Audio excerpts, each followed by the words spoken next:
ইসলামের ইতিহাসের চার খলিফা ছিলেন ইসলামী স্বর্ণযুগের শাসনকর্তা। এদের মধ্যে হজরত আবু বকর রাদিয়াল্লাহু তাআলা আনহু ব্যতীত বাকি তিনজন হজরত ওমর রাদিয়াল্লাহু তাআলা আনহু, হজরত উসমান রাদিয়াল্লাহু তাআলা আনহু এবং হজরত আলী রাদিয়াল্লাহু তাআলা আনহুকে শহীদ করে হত্যা করা হয়। আজকের ভিডিওতে আমরা জানব আমিরুল মুমিনিন হয়েও হজরত ওমর রাদিয়াল্লাহু তাআলা আনহুকে কিভাবে হত্যা করেছিল কাফির। পারস্যের সাসানিয়া সাম্রাজ্যের বিখ্যাত সেনাপতি রুস্তম মারা যান মুসলিম বাহিনীর সাথে যুদ্ধে সেই 636 সালে। কিন্তু একজন অভিজাত বংশীয় পার্শ্বিক ছিলেন, যিনি কিনা প্রায় প্রতিটি যুদ্ধেই বেঁচে গিয়ে পরের যুদ্ধে পূর্ণ উদ্যমে আবার মুসলমানদের আক্রমণ করতেন।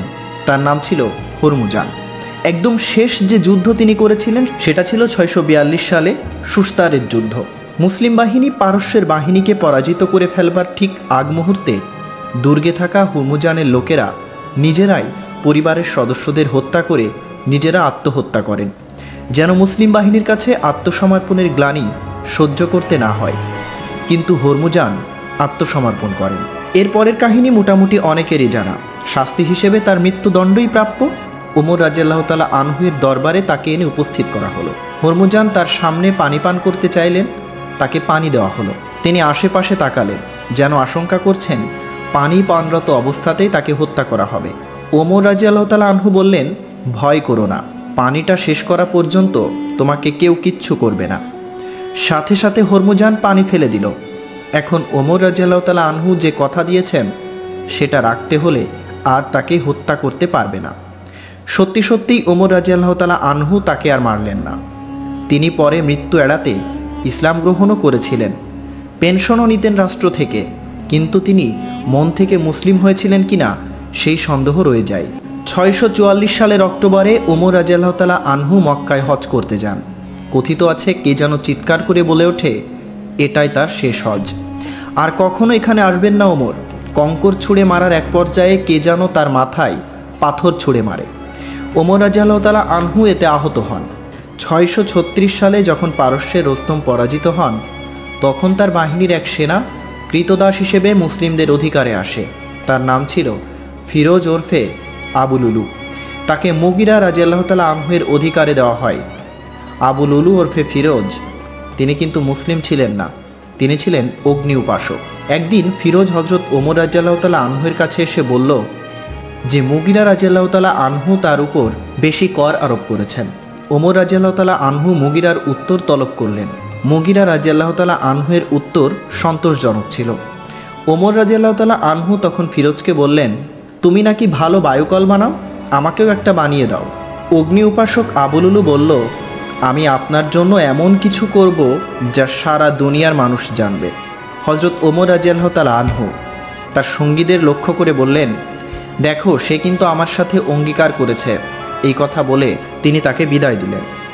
কিছুদিন পর আবু লুলু একটি খঞ্জর তৈরি করলো। সেটির হাতল ছিল মাঝখানে, ফলা দুই পাশে। উভয় দিকে ধারালো সেই খঞ্জরটি সে পুরো 1 মাস বিষের মধ্যে ডুবিয়ে রাখল, যেন সেটি দিয়ে কাউকে আঘাত করলে অল্প আঘাতেও বিষক্রিয়া রক্তে ছড়িয়ে পড়ে এবং আঘাত মামুলি হলেও আঘাতপ্রাপ্ত ব্যক্তি মৃত্যুর হাত থেকে যেন রেহাই না পায়। ওমর রাদিয়াল্লাহু তাআলা আনহু জানতেন না এই আবু লুলু তথা ফিরোজকেই দায়িত্ব দেওয়া হয়েছে ওমর রাদিয়াল্লাহু আনহুকে হত্যার, পারস্য জয়ের প্রতিশোধ হিসেবে। সেদিন রাত্রে হজরত আবু বকর রাদিয়াল্লাহু তাআলা আনহুর পুত্র আব্দুল রহমান দেখলেন হরমুজান, ফিরোজ আর জাফিনা, একজন খ্রিস্টান, এক জায়গায় জটলা হয়ে কথা বলছে।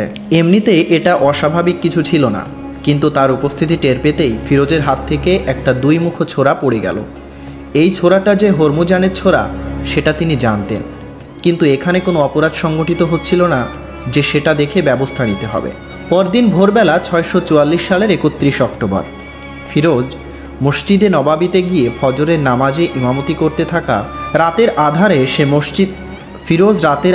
সে মসজিদে নবাবিতে গিয়ে সবার অগোচরে প্রবেশ করে মেহরাবের ভেতরে লুকিয়ে রইল। হজরত ওমর রাদিয়াল্লাহু তাআলা আনহু অন্যান্য দিনের মতো সেদিনও ফজরের নামাজের জন্য মসজিদে প্রবেশ করে এবং মসজিদে অবস্থানরত ব্যক্তিদের জাগিয়ে দিতে আসসালাত আসসালাত বলতে লাগলেন। জামাতের জন্য মুসল্লিবৃন্দ প্রস্তুত হলেন। তখনকার দিনে বর্তমান সময়ের মতো মসজিদে এত আলোর ব্যবস্থা ছিল না। সারা মসজিদে 1টি বা 2টি বাতি জ্বলত। হজরত ওমর রাদিয়াল্লাহু তাআলা আনহু নামাজ শুরু করলেন। আবু লুলু তখনও মেহরাবে লুকিয়ে, সে মোক্ষম সুযোগের অপেক্ষায়। আমিনুল মুমিনিনকে আঘাত করার সে দ্বিতীয় রাকাতকে বেছে নিল, যেন মহল্লার সবাই জমাতে থাকে এবং তার পালিয়ে যেতে সহজ হয়। আমিনুল মুমিনিন দ্বিতীয় রাকাত শুরু করলেন। সূরা ফাতিহা পড়ছেন, আলহামদুলিল্লাহি রাব্বিল আলামিন, ইয়াকা নাস্তাইনু পর্যন্ত পৌঁছাতেই আবু লুলু হায়নার মতো ঝাঁপিয়ে পড়ল তার উপরে। মুহূর্তেই আঘাতে আঘাতে জর্জরিত করল তাকে, একটি বুকে, অপরটি পার্শ্বদেশে এবং শরীরের বিভিন্ন স্থানে আরও কয়েকটি। সবচেয়ে গুরুতর আঘাতটি ছিল তার তলপেটে। নাভির নিচের অংশে পুরো খঞ্জরটি ঢুকিয়ে হ্যাচকা টানে ফেড়ে ফেলে দিয়েছিল পেট। জখম এতটাই বিস্তৃত, এতটাই বড় হয়ে গেল যে এতে আমিরুল মুমিনিনের অন্ত্রের কিছু অংশ বাইরে বেরিয়ে আসে। তিনি একটি চিৎকার দিয়ে মাটিতে লুটিয়ে পড়লেন। এবার আবু লুলুর পালানোর পালা। নামাজের কাতারে থাকা মুসল্লিদের বিষাক্ত খঞ্জর দিয়ে ডানে বায়ে আঘাত করতে করতে দরজার দিকে এগিয়ে যায় সে। এই সময় মোট ১৩ জন মুসল্লিকে আঘাত করে আবু লুলু। এর মধ্যে ৭ জনই তৎক্ষণাৎ শাহাদত বরণ করেন। তাকে ধরতে অন্যরা পিছু নিলে রক্তাক্ত খঞ্জর নিয়েই সে ঘুরে দাঁড়ায় এবং কেউ কাছে এলে তাকেই আঘাত করতে উদ্যত হয়। হজরত আব্দুর রহমান ইবনে আওয়াফ রাদিয়াল্লাহু তাআলা আনহু তার নিকটবর্তী হয়ে গেলে তাকেও আঘাত করতে উদ্যত হয় আবু লুলু। তিনি একটু পিছিয়ে আসেন এবং নিজের গায়ের চাদরটি খুলে সেটি ছুঁড়ে দেন আবু লুলুর দিকে। চাদরটি তার শরীরের উপরে গিয়ে পড়ে এবং শরীর আবৃত করে ফেলে। এক পর্যায়ে তার পুরো শরীর ছড়িয়ে যায়। এবার সাহাবীরা তার দিকে এগিয়ে যান। আবু লুলু বুঝে ফেলে সে ধরা পড়ে যাচ্ছে এবং আর রেহাই পাবার সুযোগ নেই। এবার নিজের গলায় বিষাক্ত ছুরি চালিয়ে দেয় এবং মৃত্যুর কোলে ঢলে পড়ে। তারপর সংক্ষিপ্ত 2টি সূরা দিয়ে নামাজ শেষ করা হয়। এই ঘটনা জানবার পর ওমর রাদিয়াল্লাহু তাআলা আনহুর পুত্র উবাইদুল্লাহ ক্রোধে উন্মাত্ত হয়ে হরমুজান ও জাফিনাকে হত্যা করে। এমনকি ফিরোজের কন্যাকেও হত্যা করে ফেলেন প্রতিশোধের আগুনে। যদিও কথিত আছে সেই কন্যা মুসলিম ছিলেন। প্রমাণ ব্যতীত এই প্রতিশোধ হত্যাকাণ্ড সংগঠিত করায় মৃত্যুশয্যায় শায়িত ওমর রাদিয়াল্লাহু তাআলা আনহু নিজ পুত্রকে কারাবন্দী করার নির্দেশ দেন এবং বলে যান, পরবর্তী খলিফা যা ভালো মনে করেন সেটাই সিদ্ধান্ত নেবেন তার ব্যাপারে। হজরত আবদুল্লাহ ইবনে ওমর রাদিয়াল্লাহু তাআলা আনহু বলেন, আমিরুল মুমিনের কাছে গিয়ে দেখি তার ক্ষতগুলো থেকে অনার্গল রক্ত ঝরছে। আমি রক্ত বন্ধ করার জন্য আমার হাতটি তার তলপেটে চেপে ধরতে চাইলাম, কিন্তু ক্ষতটি এত বড় ছিল যে আমার হাত তার পেটের ভিতরে ঢুকে যায়। তৎক্ষণাৎ আমি নিজের পাগড়ি খুলে আব্বাজানের ক্ষতস্থানে বেঁধে দিই। ততক্ষণে তিনি জ্ঞান হারিয়েছেন। আমরা তাকে নিয়ে বিছানায় শুইয়ে দিই। আমিরুল মুমিনিন শয্যাশয়ী। আমরা তার জ্ঞান ফেরানোর জন্য নানাভাবে চেষ্টা করতে থাকি, কিন্তু কিছুতেই তার জ্ঞান ফিরছিল না। এভাবেই অনেক সময় কেটে গেল। সূর্য উদিত হলো। একজন বুদ্ধি করে তার কাছে গিয়ে উচ্চস্বরে বলতে শুরু করলেন, আসসালাত ইয়া আমিরুল মুমিনিন। এ সময় আমিরুল মুমিনিন চোখ খুললেন, ডানে এবং বায়ে তাকালেন। উপস্থিত সবার চোখে অশ্রু। পর্দার ওপার থেকেও চাপা কান্নার শব্দ ভেসে আসছে। নিজের শরীর ব্যথায় ভারী, পরনের পোশাকে ছোপ ছোপ রক্ত। এমত অবস্থায় জ্ঞান ফিরে আমিরুল মুমিনিনের প্রথম প্রশ্ন, মুসল্লিরা নামাজ পড়তে পেরেছেন? তোমরা সালাত আদায় করেছ? সবাই সমস্যারে জবাব দিল, জি আমিরুল মুমিনিন, আমরা নামাজ আদায় করেছি। তাদের জবাব শুনে তিনি বললেন, আলহামদুলিল্লাহ, যে ব্যক্তি নামাজ ছেড়ে দেয় ইসলামে তার কোনো অংশ নেই। ওমর রাদিয়াল্লাহু তাআলা আনহু এবার তার পুত্র আবদুল্লাহ রাদিয়াল্লাহু তাআলা আনহুর কাছে অজুর পানি চাইলে সবাই ধারণা করল হয়তো তিনি পান করার জন্য পানি চাইছেন, কিন্তু না, তিনি অজুর পানি চেয়েছেন। তিনি বললেন, আমাকে অজুর পানি দাও, আমি ফজরের নামাজ শেষ করতে পারিনি। পানি আনা হলো। আমিরুল মুমিনিন অজু শেষ করলেন। আবদুল্লাহ, আমাকে বসিয়ে দাও। হজরত আবদুল্লাহ ইবনে ওমর রাদিয়াল্লাহু তাআলা আনহু বললেন, আব্বাজান, আপনি এভাবেই নামাজ আদায় করতে পারেন।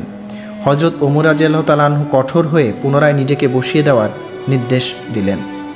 আবদুল্লাহ ইবনে ওমর রাদিয়াল্লাহু তাআলা আনহু বললেন, আমি তাকে বসানোর জন্য তার পিঠ কিছুটা বাঁকা করতেই তলপেটের ক্ষত দিয়ে কিছু অন্ত্র বেরিয়ে এলো। ফলে আবার তাকে শুইয়ে দিলাম এবং পাগড়ি দিয়ে আবার ক্ষতস্থান ভালোভাবে বেঁধে দিলাম। হজরত ওমর রাদিয়াল্লাহু তাআলা আনহু নামাজ শেষ করলেন। নামাজের পর ইস্তেগফার করলেন এবং জিকির ও দোয়া পাঠ করলেন। এবার উপস্থিত ব্যক্তিদের দিকে তাকিয়ে তার প্রশ্ন, আমাকে আঘাত করেছে কে? নামাজ শেষ করার আগ পর্যন্ত তিনি নিজের আঘাত সম্পর্কে একটি প্রশ্নও করেননি। উপস্থিতকে উত্তর দিল, মুগিরা বিন সুবার দাস অগ্নিপূজক আবু লুলু আপনাকে আঘাত করেছে। এ কথা শুনে তিনি বললেন, আলহামদুলিল্লাহ, এমন ব্যক্তি আমাকে আঘাত করেছে যে এক আল্লাহর জন্য একটি সিজদাও করেনি। তিনি কোনো মুসলিমের হাতে আঘাতপ্রাপ্ত না হয় এবং মুসলমানদের অন্তর্দ্বন্দ্বের কারণ না হয়, এই শুকরিয়া আদায় করেন। এরপর ঘরে হেকিম প্রবেশ করলেন। তিনি এক পেয়ালা দুধ আনিয়ে আমিরুল মুমিনিনকে পান করতে বললেন। দুধ আনা হলো, তিনি পান করলেন, কিন্তু কিছুক্ষণের মধ্যে তা তার ক্ষতস্থান দিয়ে বেরিয়ে এলো। হেকিম হতাশ হয়ে বেরিয়ে গেলেন। বেরিয়ে যাওয়ার সময় হজরত ওমর রাদিয়াল্লাহু তাআলা আনহু হেকিমের দিকে তাকিয়েছিলেন। তার কাপড় মাটি ছুঁয়ে যাচ্ছিল। হজরত ওমর রাদিয়াল্লাহু তাআলা আনহু হেকিমকে লক্ষ্য করে বললেন, কাপড় উঠিয়ে পরো, এটি তোমার কাপড়কে সুরক্ষা করবে এবং তোমার খোদা ভীতি বৃদ্ধি করবে। এভাবে প্রায় 3 দিন অতিবাহিত হবার পর আমিরুল মুমিনিন হজরত ওমর রাদিয়াল্লাহু তাআলা আনহু শাহাদত বরণ করেন। তার শাহাদতের পর পবিত্র মদিনার নারীর আক্ষেপ করে বলতো, হাই, আমিরুল মুমিনিনের বদলে যদি আমার সন্তান মারা যেত। তার শাহাদাতে আম্মাজান আয়েশা রাদিয়াল্লাহু তাআলা আনহা এত বেশি কান্না করেন যে ধারণা করা হয় নিজ পিতার মৃত্যুতেও তিনি এতটা কান্না করেননি। হ্যাঁ, তিনি হজরত ওমর রাদিয়াল্লাহু তাআলা আনহু। তার ব্যাপারে নবীজি সাল্লাল্লাহু আলাইহি সাল্লাম ইরশাদ করেছিলেন, আমার পরে কেউ নবী হলে ওমর নবী হতো। এবং তিনি সেই ওমর যিনি নিজে বলেছিলেন, আমি বেঁচে থাকতে দিন ধর্মের ক্ষতি হতে দেব না। মৃত্যুর আলিঙ্গনেও তিনি নিজের এবং গোটা সমাজের নামাজের ব্যাপারে ছিলেন সোচ্চার। ইন্তেকালের পূর্ব মুহূর্তেও অন্যকে দিনের উপর অটল রাখার ফিকিরে মগ্ন। ভিডিওটি ভালো লাগলে লাইক দিন, শেয়ার করুন বন্ধুদের সাথে। সেই সাথে কমেন্ট বক্সে জানান ইতিহাসের কোন ঘটনা সম্পর্কে আপনি জানতে চান। ধন্যবাদ।